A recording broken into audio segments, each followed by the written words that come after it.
Hey there. Good afternoon. Just had lunch here, and I posted the video the other day um, talking about being in the modern world when I went in to see that Dan Saw movie, and as opposed to this kind of ancient way of life that I live at home often. And sometimes at home, the modern and the ancient get mixed up too, so it's very interesting. And I've been trying to figure out, okay, I got a lot of great responses from it. A lot of people are interested, and a lot of people gave me ideas, but I'm still trying to figure out how to navigate those waters, which means, I guess, to decide if I tell a story about something that happened to me, which I can do and I have done before, but I can do it again, or if I just relate how different it is here. And so I couldn't decide, and I thought, well, why don't I just start talking and see what comes out? Because that's often what I do. I don't really plan anything. I'm not great at planning something and sticking to that because I go with the energy of how things feel at the moment. So last night we got the temple all ready, and Guruji is gone, his wife is gone, and most of the people in the family who live here are gone. So it was just me and one other guy doing most of the work for the temple. And while he's inside doing the puja, I wait outside to ring the bell when it's ready, when the puja's finished and it's ready for people to come and come for the Mangala Arati. Now, if you don't understand some of these words, that's okay. You can message me and let me know, and I'll tell you what they mean. If you listen to, well, you'd have to dig through my post to find them. So I'm not going to tell you to go dig through my post to find what they mean, but you can ask me and I'll tell you. Um, And he rang the bell, which from the inside the temple, which is my notice to go ring the big bell. So I walked over there, and this time of year, when it's getting warmer, the bees are coming out like crazy. And our pole, big, large black poles that hold up the canopy over the temple, one of the poles right by the bells has a whole nest of bees in there.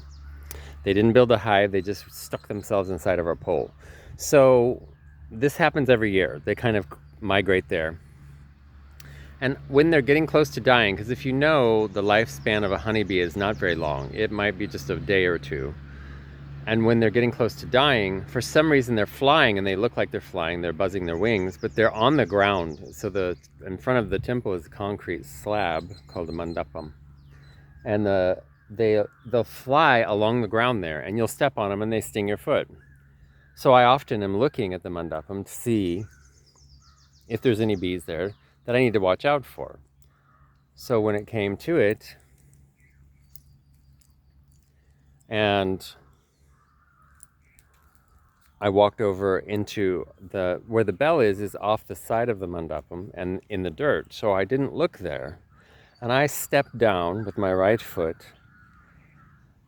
right onto a bee. As I started ringing the bell, I felt the pain of the sting.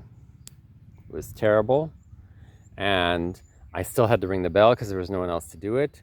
And it just kept pumping poison into me. And I thought, oh, this is wonderful. So as soon as I got done with the bell, I ran inside and I made sure I got my tweezers and pulled the stinger out.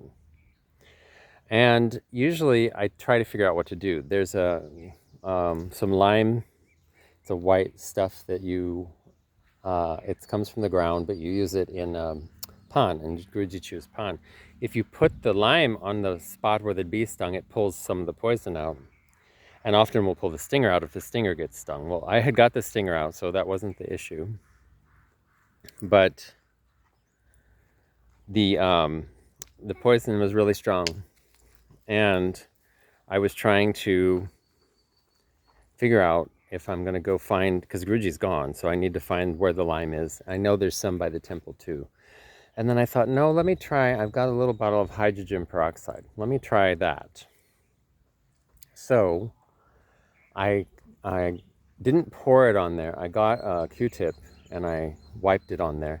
And it took the kind of the immediate pain away. So the the poison right around the hole where the stinger went in kind of got neutralized, and so the pain went away. And then immediately, not immediately, 20 minutes, 30 minutes later, it started swelling up. So now I feel like when I walk, I can feel the arch of my foot. Instead of being away from the ground, it's pushing down, and I can feel this weird spot. And it's just a really strange sensation to feel. But here they don't really care. Like when we were young and we got stung by bees, they made a big production out of it, and I was allergic to all sorts of stinging insects, so I had to really take care of it. But here they don't care about it so much. They kind of just leave it and say, no, let them sting you. It makes your immune system stronger. You'll be better off for it. Don't go looking for it, but when they sting you, it's okay. And I never really agreed with that, but I had one time I arrived back from my winter teaching trip to Germany, and I got back in May, and I think it was 2 years ago, so 24, and I got stung by one of these orange wasps that are super poisonous, and my whole hand swelled up. Almost the second or third night after I got back. So when I was doing yoga in the morning and down dog, that pressure on it actually felt good because it was moving the poison out. And I did put some of Guruji's lime on it. Well, within a week, I got stung 5 times because they were just everywhere, these orange wasps, and they're terrible. And they had started making a nest up inside of our bell, so it was really crazy. But you know what? That summer, I was healthier than I've ever been. And now that I think about it, maybe it was because of this. Over the first week, I got stung 5 times, and over the next month, I got stung a few more times. And then I didn't get stung for a long time, and I haven't been stung since then, for almost 2 years. So last night was the first one. And right now, it's itching. I'm feeling it standing on this earth. I'm feeling it itching, which means it's starting to heal already. So it's really, this is just a different approach to the way they see this stuff.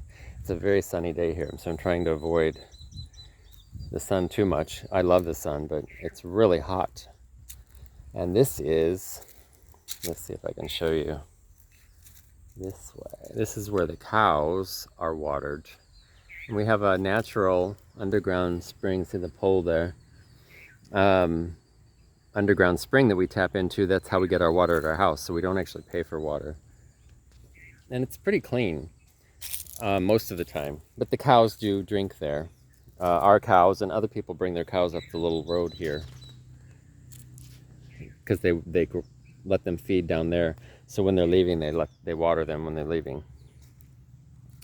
This spot is also a place where on a day like this, if the kids are off school, the boys will come and they get totally naked because they don't really have swimsuits here, and they swim in it. And if someone catches them from the house, they run them off, but it's kind of a dual purpose. And now that I'm talking about that water looks very inviting and makes me want to get in because it is really hot.